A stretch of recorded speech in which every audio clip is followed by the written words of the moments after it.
अस्सलाम वालेकुम पाकिस्तान, आप देख रहे हैं सुबह की सोच। एक नई सुबह, नई सोच, नए वलवले, नए जोश और अज़्म के साथ मैं हूं हसनैन लियाकत और मेरे साथ हैं गजल अशरफ। आज आपको मैं तारुफ नहीं करवाने दूंगा क्योंकि मुझे लग रहा है कि आप नींद में हैं। नहीं, मैं बिल्कुल भी नींद में नहीं हूँ। ये हसनैन ये सिर्फ और सिर्फ हसनैन की गलत फहमी है, क्योंकि कल से समझ रहे हैं कि मैं ना कल इनके बगैर मैंने इंट्रो दिया था और इस वजह से अब इन्होंने आज सारा का सारा इंट्रो खुद दे दिया कि मुझे ना देना पड़े। लेकिन मैं फिर भी आपको कहूंगी कि मेरे साथ हैं हसनैन लियाकत और मैं हूँ गजल अशरफ। बिल्कुल जी। और उम्मीद करते हैं कि आपको नहीं कहने दिया कि आप गजल अशरफ हैं। मैंने फिर भी बोल दिया, मैंने अपना काम पूरा किया। आप सबको खुश आमदीद कहेंगे और उम्मीद करते हैं कि आप सब ठीक ठाक होंगे। और वेदर भी मेरे ख्याल से आज कुछ ठीक ही है, अच्छा है, काफी बेहतर है। वो जो बारिश हुई है उसके बाद बहुत ज्यादा जो गर्मी का दबाव था ना वो कम हुआ है। उसकी वजह ये भी है कि शाम को कम हो गया ना। आपको रात को नींद कम से कम अच्छी आ रही है। पहले तो रात को भी जाते थे तो 40-45 सुबह होने के बाद शाम को भी आपका जो टेम्परेचर है घर का वो 32-33-34 ही रहता था। एग्जैक्टली ऐसा ही है। लेकिन बारिश के बाद अब कुछ हद तक मौसम ठीक हो गया। अल्लाह करे कि ऐसा ही रहे आगे आने वाले हफ्तों में भी, क्योंकि शदीद गर्मी अब बर्दाश्त नहीं होती और अब तो ईद भी आने वाली है। अभी तो बहुत सारी गर्मियां बर्दाश्त करनी है आपने। अभी तो जून आना है, जुलाई आना है, अगस्त आना है, सितंबर आना है, ये सावन का महीना आना है। सब पीक वाले मंथ हैं। सावन का कल महीना भी हम बात कर रहे थे कि वैसे कल हम जब वेदर एक्सपर्ट से बात कर रहे थे तो वो कह रहे थे कि मानसून का सिलसिला भी शुरू हो जाएगा, आ जाएगा, वो भी एक लहर आ जाएगी। तो शायद एक शदीद महीना होता है। शदीद महीना है तो बाहर अच्छा होता है, वेदर अंदर होता है तो वो एक अजीब सी बिल्कुल ऐसा ही है। और आज गुफ्तगू तो हमारी हो गई, आगे बढ़ते हैं और सोशल स्टोरीज का आगाज करते हैं। और हसनैन, आपको पता है आज मैं आपको एक मक्खी की कहानी सुनाऊंगी। मक्खी की कहानी आप सुनेंगे ना तो आपको पता चलेगा कि मक्खी असल में उसके कितने फवाइद हैं। आपको पता है कि मक्खी जिस छत्ते में अपना शहद बनाती है, जहाँ पे वो घोंसला बनाती है और फिर शहद बनाती है, उससे एक रोटी भी बनती है और उसमें बहुत ही नहीं अभी तक मैंने नहीं खाई, लेकिन अब मैं इसको जरूर ट्राई करूंगी क्योंकि जब मैंने इसके ऊपर रिसर्च की तो मुझे पता चला कि उस रोटी में कितने ज्यादा कंप्लीट और एसेंशियल जो प्रोटीन्स हैं वो पाए जाते हैं और इंतहाई ताकतवर वो रोटी होती है। और उसके बारे में ये कहा जाता है कि मक्खी की जो रोटी है वो जमीन पर वो वाहिद खुराक है जिसमें तकरीबन वो तमाम अज्जा मौजूद होते हैं जो इंसानी जिस्म की एनर्जी बहाल करने के लिए भी जरूरी हो जाते हैं और वो काफी होते हैं इंसानी जिस्म की एनर्जी को पूरा करने के लिए। और ये कुदरती तौर पर शहद की मक्खियों के जरिए खमीर किया जाता है जो एक जिंदा इंसान को ताकत का खजाना में आप ये कहें कि उसमें तब्दील कर देता है, जो आपके जिस्म में जज्ब हो जाता है और इंसान मतलब ऐसे एनर्जी फील करता है इस रोटी को खाने के बाद कि इंसान बिल्कुल ऐसे आप ये कहें कि बिल्कुल तवन्ना हो चुका है। सप्लीमेंट्स आपने ले लिए एग्जैक्टली जैसे हम लोग सप्लीमेंट्स खाते हैं और उसके बाद जो एनर्जी आती है वैसे इस रोटी को खाने के बाद आ जाती है। बिल्कुल ऐसी है जी। मक्खी का शहद तो आप खाते हैं, मक्खी की रोटी गजल ने आपको बता दिया। और डॉक्टर साहब जो चीज़ आपको बताते हैं एक तो वो वायरल भी होती है, उसके बाद डॉक्टर साहबा की चीज़ों पे आप अमल भी करते हैं। तो डॉक्टर गजल ने आपको बता दिया। अब आपने मक्खी की रोटी इसको कहा जा सकता है। एक मक्खी का शहद हो गया और एक मक्खी की रोटी होगी। वो रोटी आप खाइए और इसका तरीका आप जाके कहीं गूगल कीजिएगा, आपको डॉक्टर साहब अपने यूट्यूब चैनल पर बता लेकिन मैं आपको ये भी बताऊंगी कि रोटी बनाते कैसे हैं अगले आने वाले दिनों में। लेकिन मैंने कहा कि इन्फॉर्मेशन इंटरेस्टिंग है तो आपके साथ शेयर करना भी जरूरी है। बिल्कुल ऐसे आगे बढ़ते खवातीन हज़रात। और अब हम पड़ोसी मुल्क की बात करते हैं। पड़ोसी मुल्क से मुराद मैं बिल्कुल भारत की बात नहीं करना चाहता, मैं अफगानिस्तान की बात करता हूँ। अफगानिस्तान ट्रांजिट पे 10% प्रोसेसिंग फीस आयद की जाएगी। ये फैसला किया है FBI ने और उन्होंने एक नोटिफिकेशन जारी किया जिसके मुताबिक अफगान ट्रांजिट पर 5 नई इकसाम पर अशिया पर फीस लागू होगी। उसमें ज़रूरी आलात हैं, आपकी क्रेनें हैं, आपकी डेटा मशीनें हैं और इलेक्ट्रॉनिक्स फीस। ये तमाम तर इलेक्ट्रॉनिक्स जो चीज़ें हैं वो भी फीस की जद में आएंगी। और वजारत तिजारत ने बैंक गारंटी और फीस की तजवीज़ दी है और इस तरह अफगानिस्तान में कम कस्टम ड्यूटी का नाजायज़ फ़ायदा बंद करने की कोशिश की जा रही है। और हुकूमत का अफगानिस्तान ट्रांजिट की आड़ में गैर कानूनी तिजारत पर क्रैकडाउन जारी है और इसी सिलसिले में बिजली और इलेक्ट्रॉनिक कबाड़ पर भी 10% प्रोसेसिंग फीस लागू की जाएगी। अफगानिस्तान से बहुत सारा माल इंडिया के रास्ते आता है, पाकिस्तान से अफगानिस्तान। और वो पहले अननोटिस जाता था। तो ये बहुत अच्छी बात है कि इसके ऊपर आप जब टैक्स लगाएंगे तो डेफिनेटली उससे हुकूमत पाकिस्तान फायदा होगा। अगर वहां पे कोई बॉर्डर पे अच्छा बंदा खड़ा होगा और जो पर्ची गवर्नमेंट के नाम की काटेगा। बिल्कुल सबसे अच्छी बात यह है कि जो गैर कानूनी आप ये कहें कि तिजारत होती है उसका क्रैकडाउन किया जा रहा है, क्योंकि ये मामलात काफी बढ़ते चले जा रहे थे। जो है इस वाले से अब कुछ क्रैकडाउन हो रहा है या फिर पॉलिसीज बनाई गई हैं तो ये ज्यादा बेहतर है। अब चलते हैं आगे और आपको बताते हैं कि आपको पता है जो जितनी भी कशीदगी हुई है पाकिस्तान और भारत के दरमियान, तो भारत ने कितना ज्यादा तंग किया है सिख कम्युनिटी को भी। और उसके जितने भी वीजे थे वो बंद कर दिए। वैसे मुझे पता नहीं, मैं आपसे सुनना चाहूंगा। अच्छा, मैं आपको बताती हूँ ना, मैं सारे लोगों को बताऊंगी। वैसे आपको पता है, आप जान के मुझे कह रहे हैं।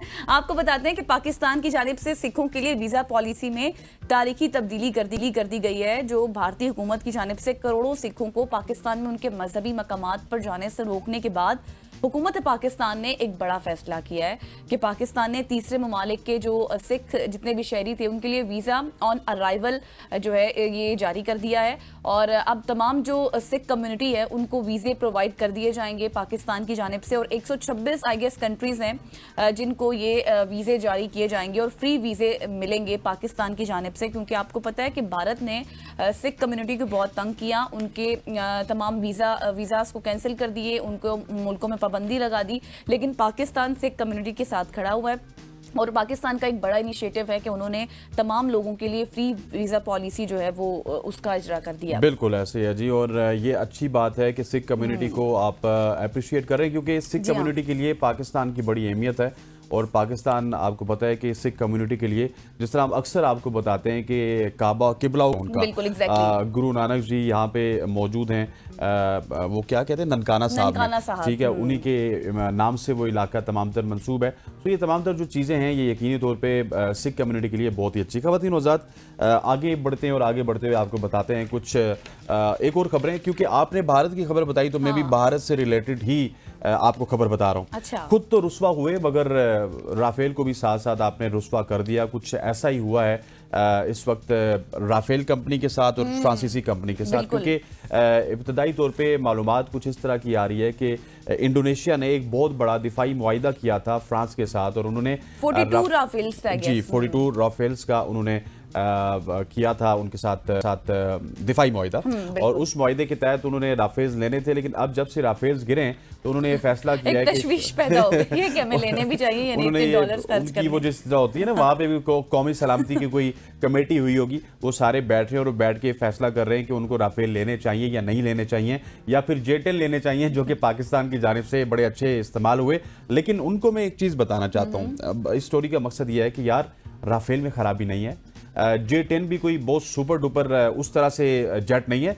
इट्स ऑल अबाउट कि आप उसको चला कैसे रहे हैं। आपके पास अगर पाकिस्तानी पायलट है तो आप ये तमाम काम F-16 से भी कर सकते हैं, आप मैक 21 से भी कर सकते हैं, लेकिन शर्त ये है कि आपके पास पाकिस्तानी पायलट होने चाहिए। exactly. अगर आपके पास इंडियन पायलट होंगे तो आप दुनिया का सबसे बेहतरीन तैयारा भी चला लेंगे।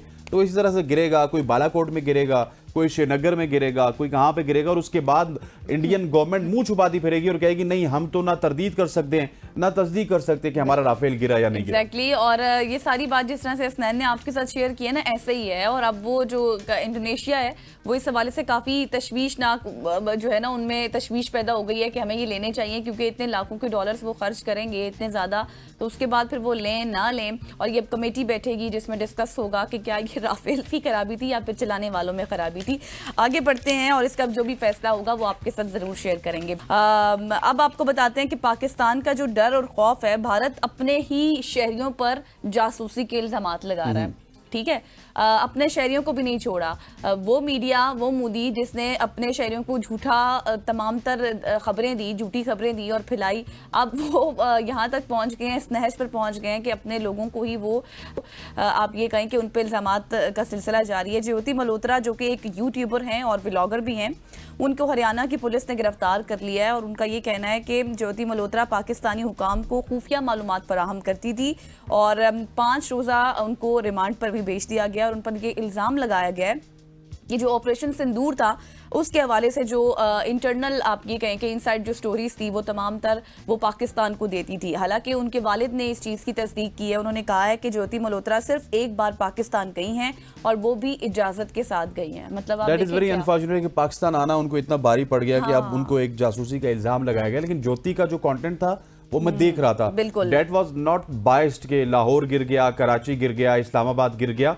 वो आवाम को एक्चुअल पिक्चर बता रही थी कि एक्चुअल में मामलात क्या हैं। जिस तरह हम पाकिस्तान का मीडिया या पाकिस्तान के इन्फ्लुएंसर बता रहे थे कि एक्चुअल में भारत में या पाकिस्तान में सिचुएशन क्या है, इसी तरह से ज्योति भी बता रही थी। लेकिन अनफॉर्चुनेटली ज्योति नहीं, बहुत सारे ऐसे लोग हैं, मैं ANI की एक रिपोर्ट भी पढ़ रहा था, वहां पे एक वावेला मचा हुआ है। जिन लोगों ने अच्छी रिपोर्टिंग की है, जिन लोगों ने ऐसी रिपोर्टिंग की है जिसमें आपको फैक्ट नजर आएंगे और फैक्ट्स एंड फिगर के साथ उन्होंने रिपोर्टिंग की है, अनफॉर्चुनेटली वो इस वक्त मोदी की जो गवर्नमेंट है उसकी अताब में है और मोदी सरकार उनके ऊपर जुल्म और बर्बरियत कर रहा है। ये बड़ा अनफॉर्चुनेट है। खवातीन हज़रात, आगे बढ़ते हैं और आगे बढ़ते हुए आपको इंडिया से अब हम लिए चलते हैं जापान में, जहाँ पे एक ज़बरदस्त टेक्निक सामने आई है जिसमें कि घरों को ज़लज़ले से बचाया जा सकता है। नॉर्मली ज़लज़ले में सबसे ज़्यादा नुकसान आपके घरों को होता है, आपकी जो कमर्शियल प्रॉपर्टी होती है या फिर प्राइवेट प्रॉपर्टी होती है उसमें भी होता है।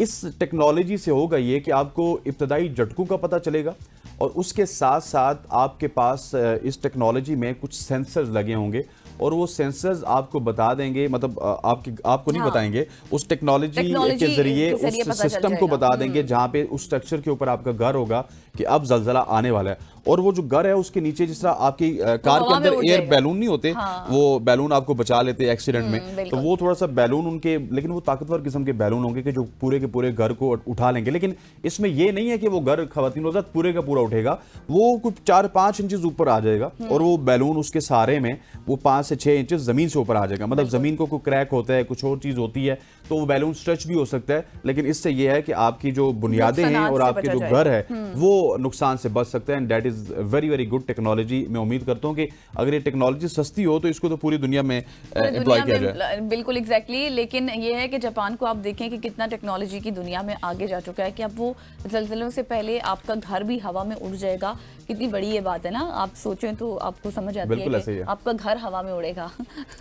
अगली स्टोरी आप बताते हैं। हाँ बिल्कुल, मतलब फिर भी 4-5 इंच भी उड़े तो मैं तो सोचना स्टार्ट हो गई। इसी असना में मैं अगली स्टोरी भी भूल गई। आपको बताते हैं कि अगली स्टोरी क्या है जी के अक्सर हसनैन कहा जाता है कि जो जानवर होते हैं ना वो इंसानों से ज्यादा वफादार भी होते हैं। ठीक है, डॉग्स भी हम अपने घरों में रखते हैं, वो भी उनके वाले से भी कहा जाता है। लेकिन यहाँ पर मैं आपको बताऊंगी कि इंसानों से ज्यादा अपनायत और खुलूस रखते हैं जानवर। और ऐसा ही एक वाकया ब्राजील में पेश आया जिसमें हम देख सकते हैं, एक वीडियो है हमारे पास जो भी हम चलाएंगे, उसमें आप ज्यादा बेहतर तरीके से समझ सकते हैं कि कैसे एक बैल नशे में धुत अपने मालिक को घर ले जा रहा है। बैल लेके जा रहा है घर। नहीं, अच्छा हाँ। मैं सोचूं कि बैल नशे में धुत है और मालिक उसको लेके जा रहा है। नहीं, एक बैल नशे में धुत मालिक को अपने घर लेके जा रहा है। एग्जैक्टली, ये मैं कहना चाह रही हूँ। आप इस बात को समझें कि किस तरह की मतलब जिस तरह से जानवर आप देखें कि वफादार ऐसी चीजें आजकल सोशल मीडिया पे बहुत ज्यादा वायरल होती है और होनी भी चाहिए। हम भी देखते हैं कि इनके नीचे मिलियन व्यूज आए होते हैं क्योंकि लोग बड़ा पसंद करते हैं। खवातीन हज़रात, ये थी आज की हमारी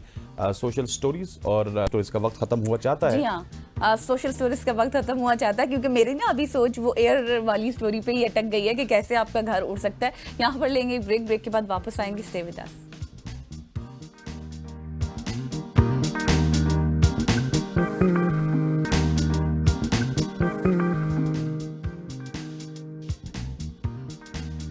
welcome back after the break. और अब हम बात करेंगे मुल्की सियासत के ऊपर कि क्या कुछ हो रहा है, पीटीआई को कितना रिलीफ मिलेगा और फिर कुछ ऐसी मुज़ाकरात के हवाले से भी बातें की जा रही हैं कि हुकूमत ने कोई पेशकश कर दी है पीटीआई को, क्या पीटीआई को उसको कबूल करेगी या फिर नहीं। और आप सब जानते हैं कि पाकिस्तान ने खित्ते में अपनी बर्तरी और सुपरमैसी वाज़ेह तौर पर साबित की है और भारत को जिस तरह से धूल चटाई है, पाकिस्तान की जानिब से ये वाज़ेह पैगाम भी दिया गया है कि पाकिस्तान झुकने वाला नहीं है। और ये बात भारत जितना जल्दी समझ ले उतना ही अच्छा होगा भारत के लिए। पाकिस्तान दहशतगर्दी के साथ लड़ने के साथ साथ माशी और सिफारती मैदान में भी रोज एक आप ये कहें कि सीढ़ी को अबूर करता चला जा रहा है। मगर हमारी जो अंदरूनी सियासत है आज भी अदम इस्तेहकाम का ही शिकार है। जैसे मैंने पहले कहा कि हुकूमत कुछ मामलात में पीटीआई को स्पेस फराहम करने को तैयार नहीं है और पाकिस्तान तहरीक इंसाफ की अगर बात करें तो वो भी सिर्फ एहतजाज, जिद और हट धर्मी से की बातें करती है, वहाँ से हटने को तैयार नहीं होती। और मुज़ाकरात हों तो फिर शराइत सामने ले आती हैं, अदालती मामलात हों तो अदम एतमाद की बात करने लग जाते हैं। पाकिस्तान तहरीक इंसाफ एक पेज पर खुद भी आने को तैयार नहीं है। अपने इख्तलाफात उनके पार्टी के अंदर भी बहुत ज़्यादा हैं और हुकूमत के खिलाफ तो एक पेज पर फिर अब सोचें कि वो तो बात की बात होगी। और अपने सियासी फैसलों में भी एक पेज पर नहीं आ पा रही है पाकिस्तान तहरीक इंसाफ। और इन्हीं तमाम तर मामलात पर बात करने के लिए आज हमारे साथ मौजूद होंगे जी हसनैन। आज हमारे साथ मौजूद होंगे हामी मेमन साहब। Sir, thank you so much for joining अस। अस्सलाम वालेकुम, गुड मॉर्निंग।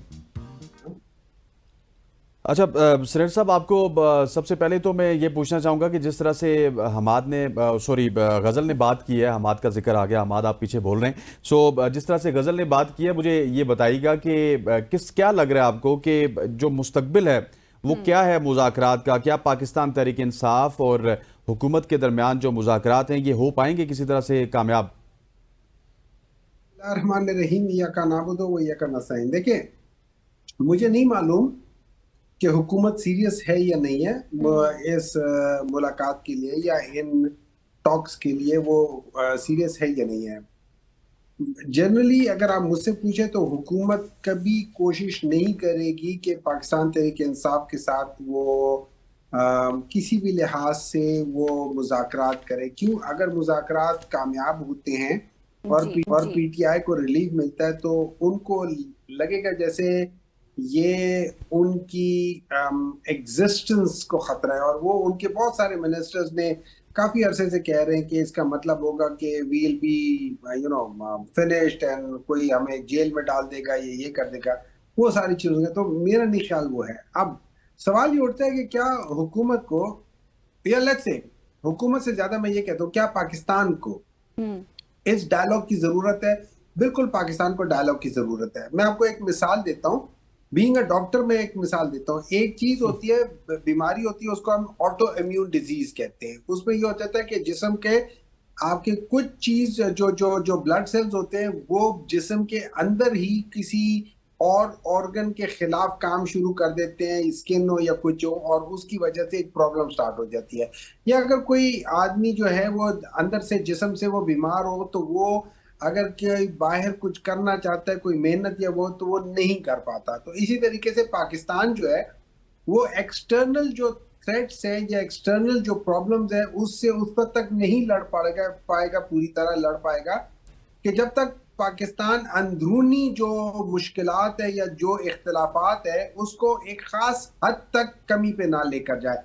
मैं ये नहीं कह रहा हूँ कि बिल्कुल ऑपोजिशन को और जो गवर्नमेंट को एक ही पेज पे होना चाहिए, लेकिन जो डिफरेंसेस होते हैं उसको एक खास थ्रेशोल्ड लेवल से नीचे होना चाहिए। वो अच्छा, उससे नीचे के थ्रेशोल्ड से नीचे के जो इख्तलाफात होते हैं वो कंस्ट्रक्टिव होते हैं, एक खास हद के थ्रेशोल्ड से ज्यादा चले जाए तो वो डिस्ट्रक्टिव हो जाते हैं। तो इस लिहाज से क्या जरूरत है पाकिस्तान को? पाकिस्तान को डेफिनेटली जरूरत है। पाकिस्तान के अंदर ये जो इख्तलाफात हैं, ये जो डिफरेंसेस हैं, ये जरा ज्यादा बढ़ गए, उनको कम करने की बहुत सख्त जरूरत है। और इसकी पहल गवर्नमेंट ने करनी है, पीटीआई ने नहीं करनी, क्योंकि PTI already is on the receiving end. उसको प्रोसिक्यूट किया जा रहा है, उसके खिलाफ ह्यूमन राइट्स वायलेशंस हो रही हैं, उनको कॉन्स्टिट्यूशन को गलत तरीके से मसख करके अमेंडमेंट बिल्स के बाद अब जुडिशरी लेकर आया है, जिसको हम एग्जेक्टिव जुडिशरी कहते हैं, जो कि क्या कह सकते हैं, उस जमाने में जो पीसीओ के जजेस थे उससे ज्यादा खतरनाक या उससे ज्यादा बुरे किस्म का सिस्टम आ गया है। तो इन सब चीजों के बाद पीटीआई को सिर्फ कॉर्नर किया हुआ। तो मेरे ख्याल में ये गवर्नमेंट के हक में है कि वो पीटीआई के साथ मुज़ाकरात करके उसको। लेकिन सर, जिस तरह से आपने बात की ना कि हुकूमत को पहल करनी चाहिए, हुकूमत तो हुकूमती रहनुमाओं से हमारी बात होती है और हुकूमत खुद भी कहती है कि पीएम ने भी मुज़ाकरात की पेशकश की है, आप लोग शराइत ले आते हैं।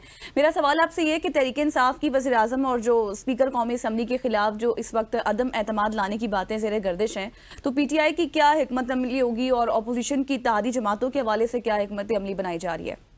ये जो बात निकली है ये असद कैसर के एक इंटरव्यू की वजह से निकली है, जिसमें असद कैसर से एंकर पर्सन लीडिंग क्वेश्चंस कर रहा था और असद कैसर प्रॉब्ली एक पैसिव तरीके से उसका जवाब दे रहे थे। तो उन्होंने कहा कि क्या आप लोग कोई हिकमत अमली होगी, कोई ये क्या कह सकते हैं, गवर्नमेंट के खिलाफ कुछ करेंगे, आप उनके खिलाफ अदम एतमाद वगैरह करेंगे। तो जिनका जवाब उसने ये नहीं कहा था कि हम करेंगे, उसने कहा कि ये सारी चीजें जिसपे बातचीत हो सकती है, जिसको देखा जा सकता है। तो क्या अगर आप मुझसे पूछे इस वक्त, तो ग्राउंड रियलिटी ये है कि until prove otherwise I don't think so कि इस वक्त कोई ऐसी चीज होगी। हाँ, उसके लिए कोशिश की जा सकती है, कोई अलायंस बना के कुछ और चीज करके। अगर सिंपल सी बात यह है, मेरे लिहाज से अगर मैं वाकई करना चाहूं तो मुझे सिर्फ एक काम करना है, मुझे पीपल्स पार्टी को किसी तरीके से राम करना है। पीपल्स पार्टी को बहुत आराम तरीके से राम भी किया जा सकता है। उनकी किसी एक आध बात या दो बातों को अगर आप मान लें तो मेरे ख्याल में पीटीआई पीपल्स पार्टी शायद उनसे अलग हो जाए। उनसे पीपल्स पार्टी अलग हो गई तो वो धड़ाम अपने मुंह के बल गिर जाएंगे। That is the only solution. Otherwise मुझे वैसे आई वोट के आप ये बात करें कि पीपल्स पार्टी को अलग किया जाए, क्योंकि जो आपका बयानिया है चोर डाकू का, उसमें पीपल्स पार्टी भी शामिल है। खैर मेरा सवाल कुछ डिफरेंट है सर। बानी पीटीआई की जो हिदायत है उनके मुताबिक हुकूमत को कौमी असम्बली के अंदर और बाहर उन्होंने टफ टाइम देना है। अब इस पर तहरीक इंसाफ की हिकमत अमली क्या है? क्या आप एक बार फिर एहतजाजी सियासत की तरफ जाएंगे या फिर ग्रैंड अपोजिशन अलायंस जिसकी बातें कर रहे हैं वो बना के आप गवर्नमेंट को टफ टाइम देना चाहते हैं? बात बता देता हूँ। जब देखें इस तरह होता है, जब हमारी हुकूमत थी तो हमें टफ टाइम दिया जाता था। इसी तरीके से होता था, कहीं कोई चीज नहीं होती, खिलाफ होते थे, लेकिन वो कहते हैं kite rise against the wind not with the wind. ठीक है, नॉर्मली ये जो टफ टाइम होता है ये आपको वो क्या है, ये तो चलती है तुझे ऊंचा उड़ाने के लिए। ठीक है, तुझे बाद मुखालिफ से ना घबराए काम। तो ये तो इससे जो लोग घबराते हैं बेसिकली उनके परों में इतनी ताकत नहीं होती कि वो उस हवा का मुकाबला कर सके। अच्छा, हमारा ख्याल ये है कि हम उनको टफ टाइम का मतलब ये उनको वो चीजें बताएं कि उनका जो जिनको चाहिए कि वो ठीक कर ले। मैं मिसाल के तौर पे कहता हूँ, पाकिस्तान तहरीक इंसाफ के जमाने में तकरीबन 35% या 34% पावर्टी थी।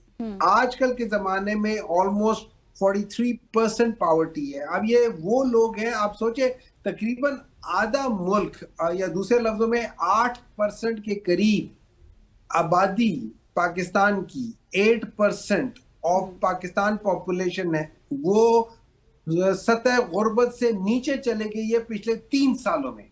बिल्कुल, ये एक बहुत बड़ा फिगर है जो पाकिस्तान तहरीक इंसाफ के जमाने में नहीं था। 8 या 7%, ये बहुत बड़ा फिगर है। नंबर 2, इस वक्त अगर आप देखे जाए तो आपका जो लार्ज स्केल इंडस्ट्री है जो जॉब क्रिएशन करती है, पाकिस्तान में तकरीबन 9% जॉबलेसनेस हो गई है। 1947 के बाद पाकिस्तान में पहली बार इतनी ज्यादा तादाद में लोग पाकिस्तान से हिजरत करके जा रहे हैं, मुल्क छोड़ के जा रहे हैं। ये 1947 के बाद आज हो रहा है। अच्छा, उसके अलावा जो पाकिस्तान के जो स्ट्रेंथ थी वो है ये एग्रीकल्चर, उसमें कॉटन सबसे बड़ी स्ट्रेंथ, -35% ग्रोथ। अगर आप उसमें देख ले, ये मेज को देख ले, 9% -9% ग्रोथ। अगर आप उसमें उसको देख ले, ये वीट को देख ले, -4 या 5% ग्रोथ। अगर आप लार्ज स्केल इंडस्ट्री देख ले जिसकी वजह से जॉबलेसनेस कम होती है, -1.5% ग्रोथ। अच्छा, इसको ये लोग कैसे कर रहे हैं? फज फिगरिंग में तो ये बहुत माहिर होते हैं। ये लोग इस तरह उसको कर रहे हैं कि ये स्मॉल स्केल इंडस्ट्री जो कि अनअकाउंटेड फॉर होती है, उसमें एक एक्स्ट्रा, उसको क्या कह सकते हो, उसको बढ़ा चढ़ा के, उसको एग्जेजरेट करके उसके फिगर्स दिखा रहे हैं, जिसकी वजह से अपनी ग्रोथ को शो करना चाह रहे हैं कि 2.5 या 3% के आसपास हो जाए। लेकिन असल में इस वक्त जो ग्रोथ है वो 2% से कम, बल्कि अगर आप उसको, चूंकि वो 2.5% के आसपास है और पाकिस्तान की आबादी 2.5% के साथ ग्रोथ कर रही है, तो टेक्निकली आप देखें तो बिल्कुल जीरो स्टैग्नेंट पे आई हुई है। बिल्कुल सर, आपकी इस हम 100% अग्री करते हैं कि जिस तरह से इन्फ्लेशन रेट बढ़ गया है, ग्रोथ लेवल जो है वो भी कम हो गई है। फिर उसके बाद जिस तरह आपने बताया कि एक बड़ी तादाद है, हम रिपोर्ट्स भी देख रहे हैं कि जो सतह गुर्बत से अवाम नीचे चली गई है। लेकिन सर ये बताएं कि हुकूमत ने अब एक कमेटी तश्कील दी है जिसका मकसद पाकिस्तान का जो नुक्ता नज़र है वो आलमी दुनिया को बताना है, मगर इसमें ना तो तहरीक इंसाफ का कोई रुकन शामिल है ना अपोजिशन में से। तो हुकूमत के इस रवैये को आप कैसे देख रहे हैं? बेसिकली हुकूमत का माइंडसेट बताती है कि वो पाकिस्तान के लिए सबको साथ लेकर नहीं चलना चाहती। अगर आप जनरली देखा जाए तो ये जो वफद है ये बेसिकली पाकिस्तान को रिप्रेजेंट करता है, ये हुकूमत को नहीं रिप्रेजेंट करता। और इम्पोर्टेंट बात ये है कि अगर हम देखें इंडिया क्या कर रहा है, इंडिया ने 7 डेलीगेशंस किए, उनमें से 2 डेलीगेशन को बीजेपी हेड करती है, बाकी 5 डेलीगेशंस को ऑपोजिशन पार्टीज के लोग हेड करते हैं। ये होता है सही तरीका किसी काम का। लेकिन हमारे यहाँ पे देखिए, जब आप मेरिट पे ना हो, जब आपको पता हो कि आपसे बाकी सारे लोग अच्छे होंगे, तो फिर आप उन अच्छों के साथ कभी नहीं जाएंगे। फर्ज करें, अगर मतलब मैं एक तरफ एक 50 वॉट का बल्ब रखूं, दूसरी तरफ 500 वॉट का बल्ब रखूं, तो 50 वॉट के बल्ब को कौन देखेगा? कोई नहीं देखेगा, उसे तो रोशनी नहीं आ रही होगी, सारे तो वो 500 वॉट के बल्ब को देख रहे होंगे। यही हिसाब किताब इस गवर्नमेंट का है। चूंकि ये मेरिट पे नहीं है, चूंकि इनके अंदर रोशनी नहीं है, तो ये जो रोशनी ज्यादा मेरिट वाले लोग हैं उनके साथ ये कहीं नहीं जाना चाहते, क्योंकि हम इनको ओवरशैडो कर लेंगे हर एतबार से। अल्हम्दुलिल्लाह हम लोग इनसे बेहतर है, तो they would never let us. ठीक हो गया सुनील साहब, आप हमारे साथ मौजूद रहिए। यहाँ पे एक न्यूज़ ब्रेक के लिए हमें कहा जा रहा है, न्यूज़ ब्रेक का वक्त है। ख़वातीन वज़ात ब्रेक लेते हैं, वापस आते हैं। स्टे विद अस।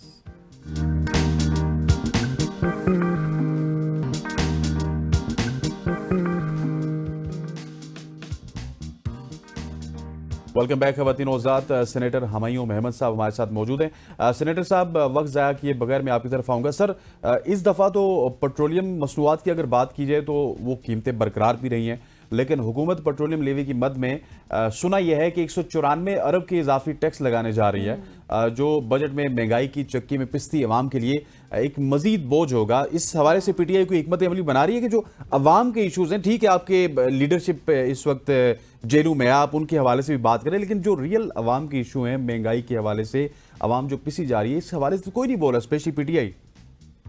ये जो हुकूमत है ना, इसका बजट आईएमएफ बना रही है। आईएमएफ ने अभी पहले सारे लोगों से इनपुट लिया और अब वो बेसिकली बजट ये बना रहे हैं। उन्होंने कहा है कि 2-3 चीजें कही है। एक, उन्होंने कहा है कि आप लोग जो है ना, ये एनवायरनमेंट के बेसिस पे आप जो पैसा ले रहे हैं एनवायरनमेंट के, उसके बेसिस पे कार्बन जो उस पे तो आप वो ले रहे हैं। तो अब आपने क्या करना है कि उसको इनकरेज या डिस्करेज करने के लिए कि कार्बन और बेहतर हो, तो चूंकि आप हमसे पैसे ले रहे हैं तो आपने पेट्रोल पे और डीजल के ऊपर लेवी इंक्रीज करना है। अच्छा, ये एक तरीका है जिससे, जैसे आपने कहा है, जिससे गरीबों के ऊपर बहुत ज्यादा इम्पैक्ट आएगा। वो ठीक है, वो जो आईएमएफ है वो अपने लिहाज से पाकिस्तान के जो है ना वो एक्सपेंसेस या जो भी है ना उसको कम करना चाहती है, और ये मुख्तलिफ जगहों पे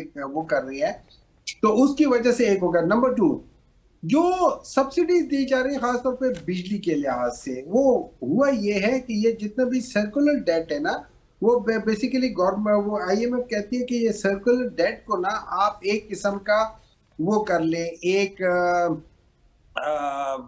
बैड डेट समझ के इस सर्कुलर डेट को किसी और जगह शिफ्ट कर ले, और उसके बाद हर एक इंसान के ऊपर जितने भी जो लोग करोगे 4 रुपए पर यूनिट के लिहाज से इजाफी चार्ज करें, ताकि ये उसके हो गए, तो आपकी बिजली भी 4 से 5 रुपए बढ़ जाएगी पर यूनिट के लिहाज से। एंड प्लस ये पेट्रोल लेवी होगा। तो मेरे ख्याल है कि पाकिस्तान के अंदर एक और सख्त किस्म का टाइम आने वाला है जिसपे प्राइसेस बढ़ेंगी, जिसमें हो सकता है इन्फ्लेशन दोबारा बढ़नी शुरू हो जाए, एंड सो फोर्थ। तो अभी फिलहाल कोई अच्छी खबरें नहीं है। ज्यादातर जो खबरें आ रही हैं वो यही है कि ये लोग फिगर्स को फज कर रहे हैं, लेकिन अदरवाइज कोई बहुत अच्छी खबरें नहीं है।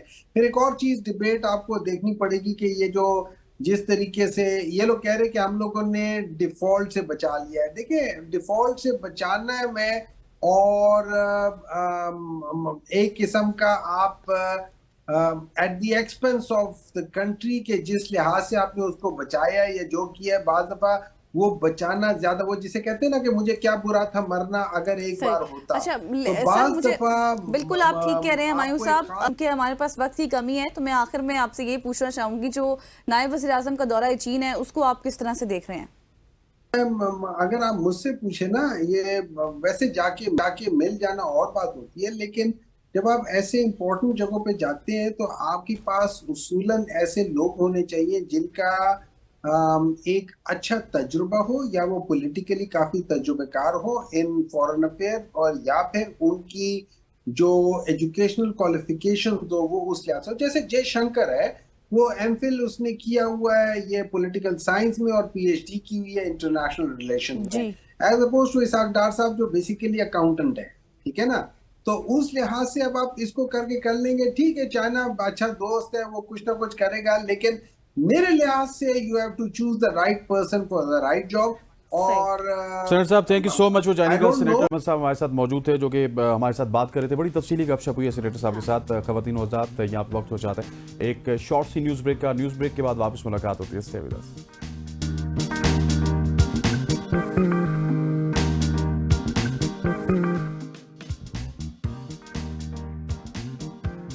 Welcome back after the break. और आपको पता है कि कुछ दिन कबल हम देख रहे थे कि भारत दुनिया को जिस तरह से आंखें दिखा रहा था और अपनी उभरती हुई मईशत के हवाले से, अपनी ताकत के हवाले से, अपने उस नशे में जो गरूर का उसका नशा था उसमें गुम था, और किस तरह से पाकिस्तान को भी आंखें दिखाई और फिर पाकिस्तान ने भरपूर तरीके से जवाब दिया। लेकिन इसके साथ साथ अब ये खदशा जाहिर किया जा रहा है कि शायद दोबारा से दरअंदाजी की कोशिश की जा सकती है, वायोलेशन हो सकती है, क्योंकि हमेशा से भारत बैक ट्रैक पर जाता रहा है अपने मुआहदे करने के बावजूद। इसके साथ साथ जी हम बात करेंगे दौरा चीन के हवाले से भी, जो डिप्टी वज़ीर आज़म इस वक्त 3 रोज़ा दौरे पर पहुंच चुके हैं। और इन तमाम तर बातों के ऊपर बात करने के लिए और बेहतर समझाने के लिए हमारे साथ इन स्टूडियो में मौजूद हैं शहीर सियालवी साहब। इनसे हमारी पहले भी गुफ्तगू हो चुकी है। चेयरमैन पाकिस्तान नजराती पार्टी है। सर बहुत शुक्रिया आपके वक्त के लिए। जिस तरह से मैंने अपने इंट्रो में कहा, मैंने शॉर्ट इंट्रो इसलिए दिया कि ज़्यादा से ज़्यादा आपसे हम समझ सकें, बात कर सकें। क्या भारत दोबारा से वायोलेशन कर सकता है? मुझे नहीं लगता वो डायरेक्टली अभी इन्वॉल्व होगा। इनडायरेक्टली ज़रूर करेगा। उसने जो छोटे छोटे बच्चे पाले हुए हैं हमारे मुल्क में टीटीपी के ज़रिए या बीएलए के ज़रिए, हम तो ये चाहते हैं कि इंडिया जब भी सामने आए तो डायरेक्टली सामने आए।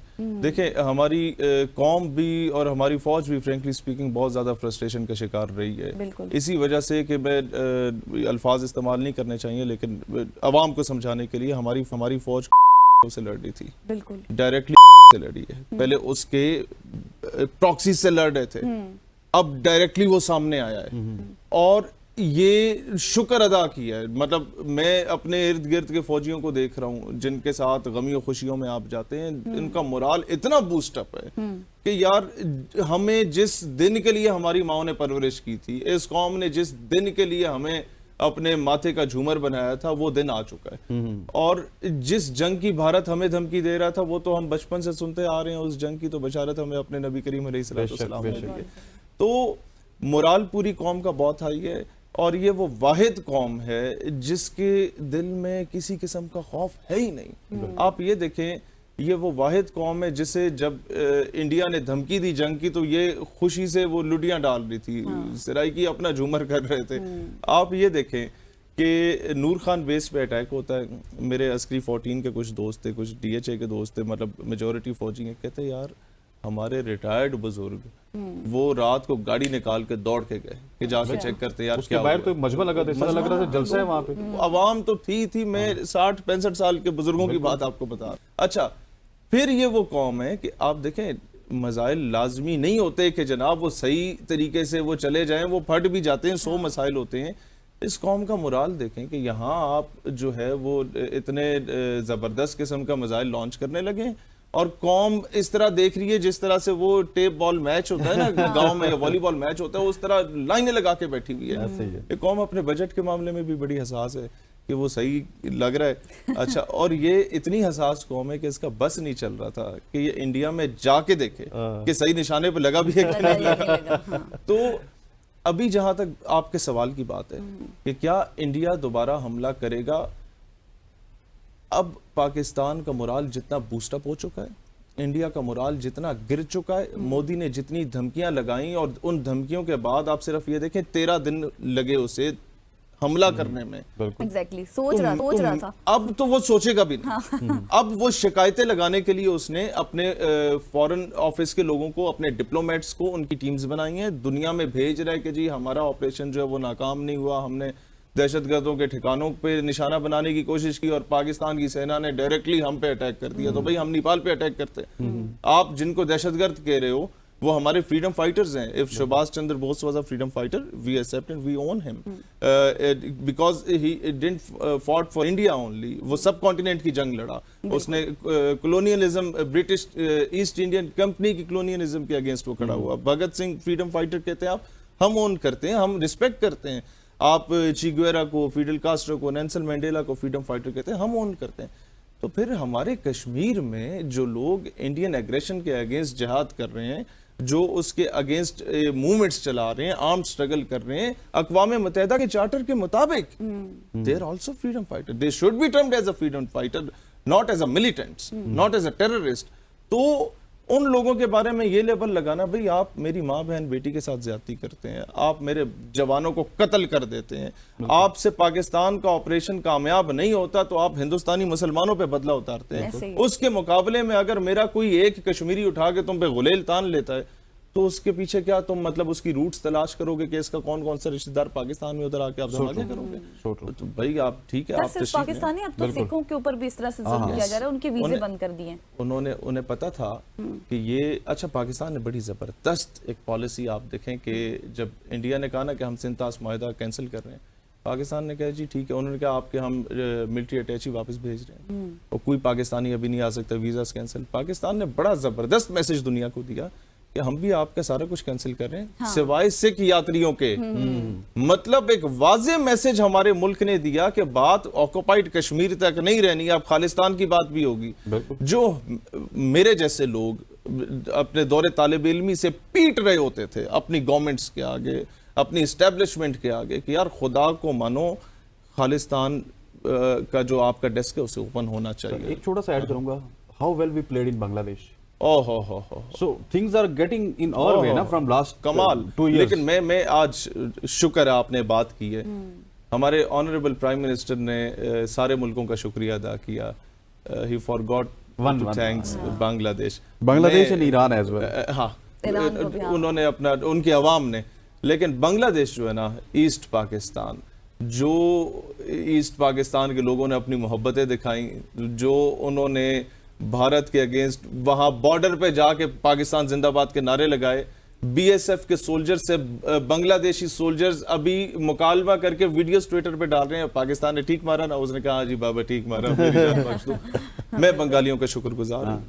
उन्होंने बेइंतहा मोहब्बत का इजहार किया. उन लोगों ने प्रूव किया कि इस्लाम जो है उसका रिश्ता बाउंड्रीज का मोहताज नहीं होता. उन्होंने प्रूव किया कि हमने अगरतला की साजिश को अगरतला में जाके दफन किया. उन्होंने प्रूव किया कि दुनिया की कोई ताकत मशरकी पाकिस्तान को मगरबी पाकिस्तान से जुदा नहीं कर सकती. मैं, आप, हमारी बहन, हम सारे अपने बंगालियों का पाकिस्तान के इस लाइव ट्रांसमिशन से शुक्रिया अदा करते हैं. और मैं चाहता हूं कि हमारा मैसेज वहां कन्वे हो, उनकी जुबान में कन्वे हो. बिल्कुल ऐसे. अच्छा, थोड़ा सा मैं सर आपसे जानना चाहूँगा कि अभी जो हालिया कशीदगी के बाद इंडियन मीडिया जब फॉलो करते, बल्कि रात को हमारे एक जर्नलिस्ट मेरे साथ बैठे थे इंडियन, तो मेरी उनकी तकरार भी होगी, तो वो कह रहे हैं कि हमारा सिंदूर 2 भी अभी होगा, क्योंकि सिंदूर ऑपरेशन सिंदूर जारी है. तो मैंने कहा हमारा बुनियान और मरसूस भी जारी है, तो आप किसी वहम गुमान में ना रहिएगा. लेकिन उनका मीडिया फीड कर रहा है कि कहीं ना कहीं से ऑपरेशन वापस हम करेंगे.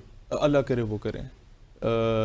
देखें, जब तक मोदी ऐसी मेहरबानियां नहीं करता, मेरी कौम जो तकसीम है फिरकों में, मेरी कौम जो तकसीम है सिंधी, बलोची, पंजाबी, पठान, कश्मीरी, बल्ती में, कश्मीरी तो 99% नाराज थे हमसे.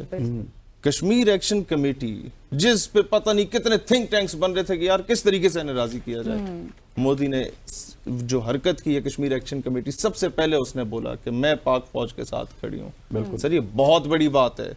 मोहम्मद एजेंसी के लोग वो बजूके कंधों पे उठा के निकल आए थे कि हम अपनी अफवाज के साथ खड़े हैं.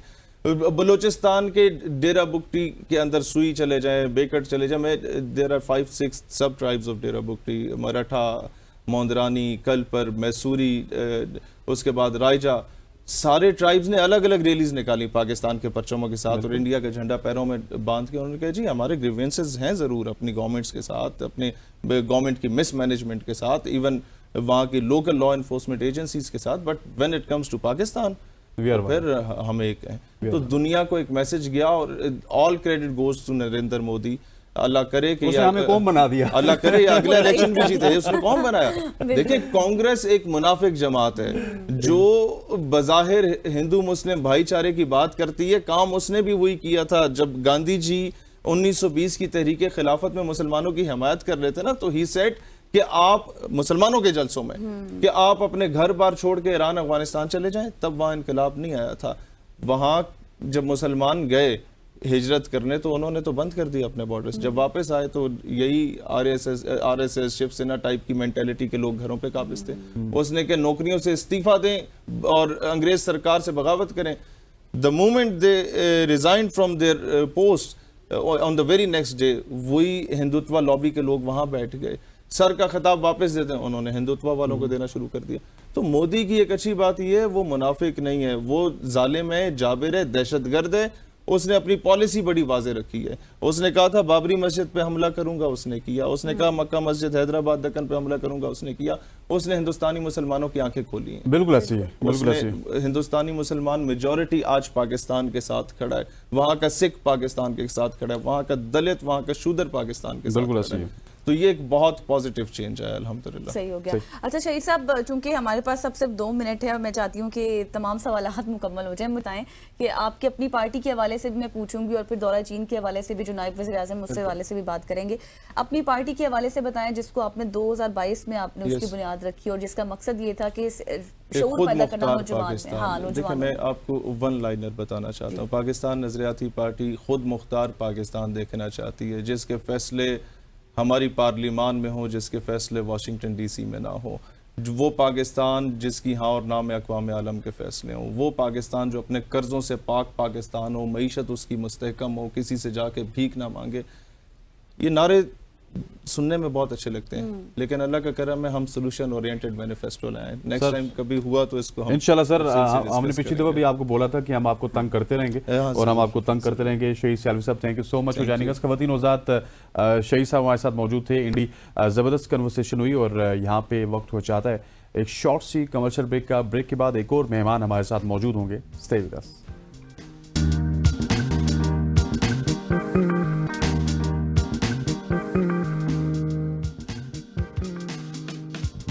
Welcome back after the break. और अब बहुत ही ज़बरदस्त टॉपिक है हमारा जिसको सब लोग सुनना पसंद करेंगे और सब लोगों के सवाल भी होते हैं हमारे से।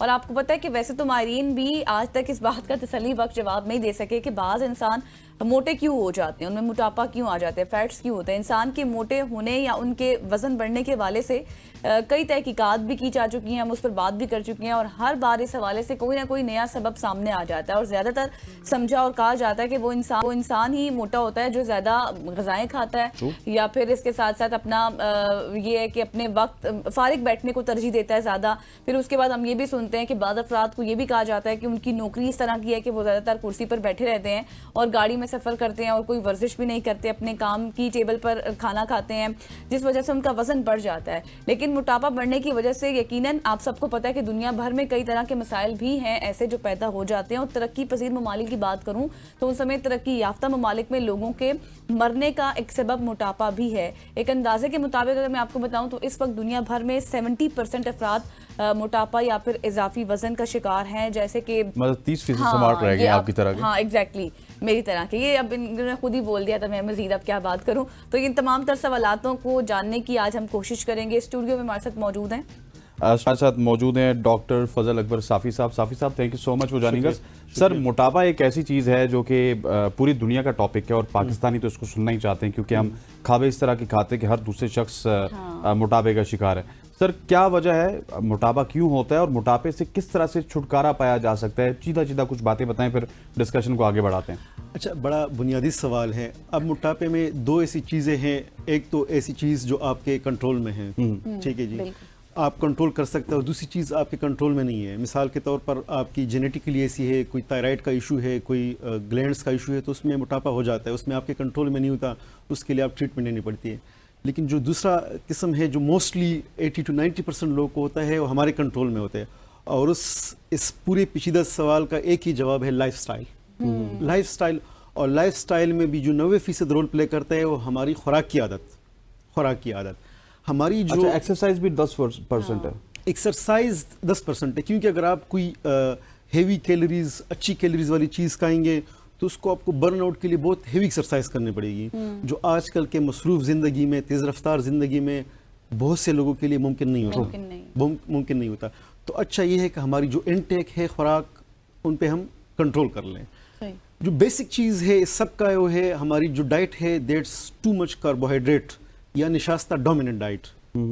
इस फैक्टर को हम कंट्रोल कर ले तो मोटापा 70 से 80% कंट्रोल हो जाता है। अच्छा। पाकिस्तान में लोगों की अक्सरियत खुराक चावल है, गंदम की रोटी है, ठीक है।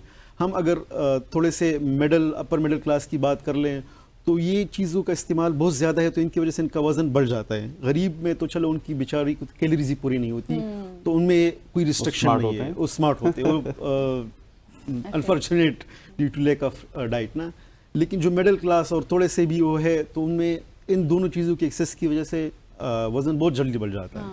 और दूसरी बात, जो आजकल के लाइफस्टाइल में जो एक जंक फूड का एक आया हुआ है, उसमें बहुत कम साइज में आपको बड़ा डेंस कैलोरी चीज़ मिलती है। मिसाल के तौर पर एक छोटा सा मैकडोनल्ड, KFC, चीज़ियस या जो भी डोनट है, तो एक छोटे से बर्गर में या एक छोटे से डोनट में आपकी 700 से 800 कैलोरीज होती हैं, ठीक है, और उससे आप फुल भी नहीं होते हैं, आपको उसके ऊपर भी कुछ लेना पड़ता है। तो क्या होता है कि एक टाइम का मील आपका 1500-1600 कैलोरीज, 2000 कैलोरीज तक चला जाता है, ठीक है। इतना बर्न आउट नहीं करते हैं, तो आहिस्ता आहिस्ता वही जो कैलोरीज आप एक्स्ट्रा लेते हैं, that deposits in the form of fats in your पेट में हो जाता है, उसमें आर्म्स में हो जाता है, चेस्ट पे हो जाता है, थाइस पे हो जाता है, फेस पे हो जाता है। सो एक नॉट ओनली ये जो जिन बीमारियां हैं जैसे डायबिटीज़, हाइपरटेंशन और चीज़ों के लिए प्रीडिस्पोज करते हैं, बल्कि it's creates cosmetic defect also. सही। यस। अच्छा डॉक्टर साहब, मुझे ये बताएं कि कौन सी ऐसी ग़िज़ाएं हैं जिनसे हमें इज्तनाब करना चाहिए, जिनको हम ना लें तो उससे मोटापा भी हमारा कंट्रोल रहेगा? अच्छा, जो सिंगल वन वर्ड आंसर इस चीज़ का है, that is sugar and sweets. अच्छा। शुगर चाहे किसी भी फॉर्म में हो, चाहे वो जूस में हो, चाहे शेक्स में हो, मतलब फिर फीका खाना? नहीं, अब इसका एक अच्छा आजकल का मुतबादिल आए हुए हैं, मुख्तलिफ किस्म के नेचुरल एंड आर्टिफिशियल स्वीटनर्स आए हुए हैं। अच्छा। नेचुरल एंड आर्टिफिशियल स्वीटनर्स आए हुए जो आपकी शुगर की या स्वीटनर्स की जो क्रेविंग्स है उनको तो ख़त्म कर देती है, लेकिन आपको कैलोरीज की शक्ल में नुकसान नहीं पहुंचाती। For example stevia. स्टीविया एक ऐसी चीज़ है जो एक साउथ अमेरिकन ओरिजिन के एक प्लांट है, पाकिस्तान में भी काश्त होता है, लोग फार्म्स बने हुए हैं। तो उससे ये होता है कि उसमें ज़ीरो कैलोरी होती हैं, और आपकी जो स्वीट्स की क्रेविंग्स है, मीठे की क्रेविंग्स है, वो भी कंट्रोल हो जाती है। So you can replace sugar with sweeteners. अच्छा, एक और मुझे कॉन्सेप्ट क्लियर कीजिएगा, फिर मैं सवाल असल की तरफ जाता हूँ कि लेट्स सपोज अगर आप स्वीट खाते हैं, बाज़ लोगों को बहुत ज़्यादा पसंद होती है, लेकिन उसमें भी एतदाल किया जाए ना। अगर आप थोड़ी सी खा लें तो उसमें तो कोई मसला नहीं होता, क्योंकि एतदाल भी तो बहुत लाजमी चीज़ है। हम फिर वो खाना स्टार्ट कर देते, पीछे मुड़ के देखते ही नहीं है। बिल्कुल, इससे बड़ा अगर आपको अपने ऊपर कंट्रोल है तो आप थोड़ी बहुत ही खा सकते हैं, लेकिन ये जो सेल्फ कंट्रोल है ये तो बड़ा मुश्किल काम है, बहुत कम लोग को होता है ना, बहुत कम लोग को होता है। तो हमने इनको गाइडेंस देनी होती है कि बेशक आपका सेल्फ कंट्रोल कम भी हो, आप खानों को थोड़ा सा रद्द-बदल कर दे, फिर भी आपका जो मोटापे उससे आप बच सकते हैं। सिंपल इसका यह है कि एनर्जी बैलेंस अगर आपका जितना पॉजिटिव होगा, कैलोरीज जितनी ज्यादा लेंगे आपकी। और ये जो गजल ने सवाल किया ना, अवॉइड आप किसको करेंगे, तो आपने कहा जी अवॉइड हम करेंगे शुगर को। अब ये बताइए कि हम इनटेक किसकी लें कि ताकि हम अपना मैदा भी भर लें, अपनी हमें कोई मतलब इस तरह के महसूस भी ना हो कि हमारा पेट खाली है लेकिन हम डे बाय डे वीक भी हों। अच्छा, गुड क्वेश्चन। अच्छा, शुगर के मतलब शुगर इज द थिंग कि उसके बगैर हम जिंदगी गुजार सकते हैं। कोई ऐसी मैंडेटरी चीज़ नहीं है कि उसको आप न ले तो आप में कोई डिफिशिएंसी आएगी। एक तो बिल्कुल ये है। दूसरे, शुगर के अलावा सब कुछ ले सकते हैं आप। प्रोटीन में गोश्त है जिसका source fish, beef, mutton, chicken, आप सब कुछ ले सकते हैं। दालें है, लोबिया है, हमारी जितनी वेजिटेबल्स। फ्राइड में ये है ना कि आप इसको इस तरह कर ले, एयर फ्राई कर ले आप, लेस ऑयल। अच्छा। एयर फ्राई कर ले, स्टीम कर ले, आप बॉईल कर लें, बट जितनी आप कैलोरीज कम रख लें इन द फॉर्म ऑफ ऑयल, तो आप मोटापे की तरफ नहीं जाएंगे। ठीक है। दही है, जो उसके आइटम्स है, मिल्क प्रोडक्ट्स है, उससे अगर आप लेयर्स हटा दे, वो है। काफ़ी सारी चीज़ें, there are a lot of things. अगर आपने गंदम की रोटी में भी बहुत ज़्यादा कैलोरीज होती है और कार्बोहाइड्रेट डोमिनेट होता है। अगर आपने लेना भी है ना, तो उसका ये है कि आप एज अ होल व्हीट ले लें, जी होल व्हीट ले लें, होल व्हीट ले लें, उसमें कम्प्लेक्स कार्बोहाइड्रेट्स होते हैं, वो आपको ज़्यादा देर तक आपके मैदे में रहते हैं, तो आपको भूख का एहसास नहीं होता और वो डायरेक्ट आपके शुगर के लेवल को भी नहीं बढ़ाते हैं। So complex carbohydrates in the form of whole wheat ये एक मुनासिब ऑप्शन है। सही। और फ्रूट्स के हवाले से बताइएगा, क्योंकि आपने कहा है कि हम शुगर को कम कर दें, तो फिर फ्रूट्स भी तो मीठे होते हैं, फिर उससे एग्जैक्टली फ्रूट्स में अक्सरियत फ्रूट्स में फ्रक्टोज होता है ना, fructose is a cause of fatty liver. आजकल फैटी लिवर बहुत कॉमन है, ठीक है। फ्रक्टोज फैटी लिवर काज करता है और ये सेंट्रल ओबेसिटी भी काज करता है, जो पेट का बड़ापन होता है, तो उसकी मिकदार भी आप मुनासिब ही ले लें। अच्छा। ये जो कंसेप्ट है कि आप फ्रूट जितना चाहे ले सकते हैं, that is little bit misconception in this world. सही। ठीक है, जिनकी कैलोरीज डिफिशिएंट हो, जैसे गांव में लोग होते हैं या गरीब होते हैं, और तो उनका तो कोई इशू नहीं होता। जो ऑलरेडी कैलोरी सफिशिएंट हो, जो इनका इंटेक ठीक हो, उनको फ्रूट्स भी मुनासिब और मिकदार में लेना जैसे चाहिए। पतले लोग तो ले सकते हैं ज़्यादा से ज़्यादा फ्रूट्स या नहीं? मुनासिब मिकदार में। हजारों ख्वाहिशें ऐसी कि हर ख्वाहिश खत्म होती है। डॉक्टर साहब thank you so much for joining us जी। डॉक्टर साहब को आपने सुनाया और डॉक्टर साहब ने आज कमाल हमें तरकीब बताई है, किस तरह से आप स्मार्ट हो सकते हैं और किस तरह से आप अपने मोटापे पे कंट्रोल कर सकते हैं। और गज़ल बहुत ज़्यादा खुश हुई है इस सेगमेंट में। I don't know why, break के बाद इनसे पूछता हूँ। ख़वातीन होता यहाँ पे वक्त हो जाता है एक शॉर्ट से कमर्शियल ब्रेक का। ब्रेक लेते वापस आते हैं, स्टे विद अस।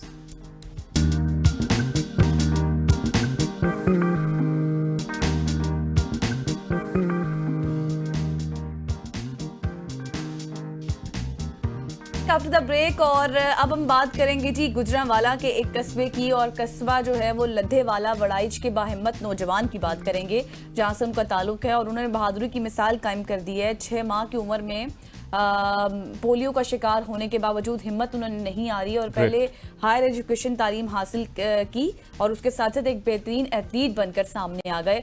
और 24 साल एहतशाम अली की मैं बात कर रही हूँ, जिन्होंने हैंड साइकिल पर गुजरांवाला से मुल्तान, पेशावर और मलका कौसार की बुलंदोबाला पहाड़ियों को सर किया है। क्या ही जबरदस्त कारनामा सर अंजाम दिया है, और अब वो ये सोच रहे हैं कि वो पीर चनासी और बाबूसर टॉप को भी सर करने वाले हैं। वाह, हमारे साथ खुद ही मौजूद हैं Ehtesham. Thank you so much for joining us all the way from Gujranwala. सबसे पहले तो आप बहुत बड़े बड़े काम कर रहे हैं। पहले अपनी जर्नी के हवाले से बताइएगा कि किस तरह से आपने ये हिम्मत दिखाई, ये अज़म दिखाया, और जिस तरह से आप पोलियो से लड़े, उसके बाद आप इतने बड़े बड़े काम कर रहे हैं, कैसे ये मुमकिन हुआ? जी, सबसे पहले तो अल्लाह पाक का शुक्र अदा करता हूँ जिसने इतनी ताकत और हिम्मत दी है। और ये डिसेबिलिटी ऑब्वियसली बहुत बड़ा चैलेंज होता है, लेकिन अल्लाह का शुक्र है कि जब आप खुद को पहचान लेते हो तो फिर आपके लिए बहुत कुछ करना आसान हो जाता है। लेकिन उसमें ये है कि आपकी जो सलाहियतें हैं उनको कैसे सामने लाया जाए। इसके लिए मुख्तलिफ आपको सपोर्ट्स मिलती हैं, जैसे मेरे लिए भी ये काबिल एहतराम मेरी जो फाउंडेशन है, अजमल सैमुअल फाउंडेशन है, मुझे सपोर्ट किया। उन्होंने देखा कि ये बंदा कुछ कर सकता है। मैंने 2017 में गुजरांवाला से कराची की राइड की थी 14 दिनों में, तो उस वजह से अल्लाह का शुक्र है कि मेरे लिए काफी अपॉर्चुनिटी सामने आ गई। तो अभी रिसेंटली जो मैंने कारनामा अंजाम दिया, ये दरअसल मेरी फर्स्ट अटेम्प्ट थी। मुझे नहीं आइडिया था कि मैं ये कर सकता हूँ, बस कोशिश थी कि मैं जितना ऊपर जा सकता हूँ मैं उसको मतलब वहां आसानी से चला जाऊं। मुझे सुनने में आया था कि आप नहीं कर सकते इस हैंड साइकिल को लेके ना, तो मैं ये पहला था मेरा ख्याल है, इस वजह से भी लोग कह रहे थे कि नहीं पहले कभी गया नहीं है इस हैंड साइकिल पे, तो लेकिन मैंने कहा इंशाल्लाह मैं कोशिश करता हूँ। तो अल्लाह का शुक्र है कि बड़े अच्छे तरीके से वो मैंने कर लिया। फिर हाँ जी, फिर मरी की जो पहाड़ियां उसके बारे में भी सुना था कि काफी लेंथी भी है, और चूंकि मैंने राइड करते हुए जाना था इस्लामाबाद से मरी तक, वो राइड भी की है तकरीबन 65 किलोमीटर के करीब, और फिर पहाड़ियां भी चढ़ी। तो ये बहुत अच्छा एक्सपीरियंस रहा है मेरा। मैंने अब पीर चनासी का भी सोचा हुआ है, उसके लिए प्लानिंग मैं कर रहा हूँ। इंशाल्लाह जब मौसम बेहतर होता है तो मैं इंशाल्लाह उसकी ट्रेनिंग के लिए अभी दोबारा पीर सुहावा की पहाड़ियां चढ़ूंगा, उसके बाद फिर पीर चनासी की तरफ जाऊंगा। और इंशाल्लाह उम्मीद है कि दूसरे मजबूर अफराद भी इन चीजों को देख के अपने आप को मनवाने की कोशिश करेंगे। और मैं उनको भी अप्रिशिएट करता हूँ जो हमें सपोर्ट करते हैं, और आप सबका भी शुक्रिया जिन्होंने अपना कीमती वक्त निकाला है।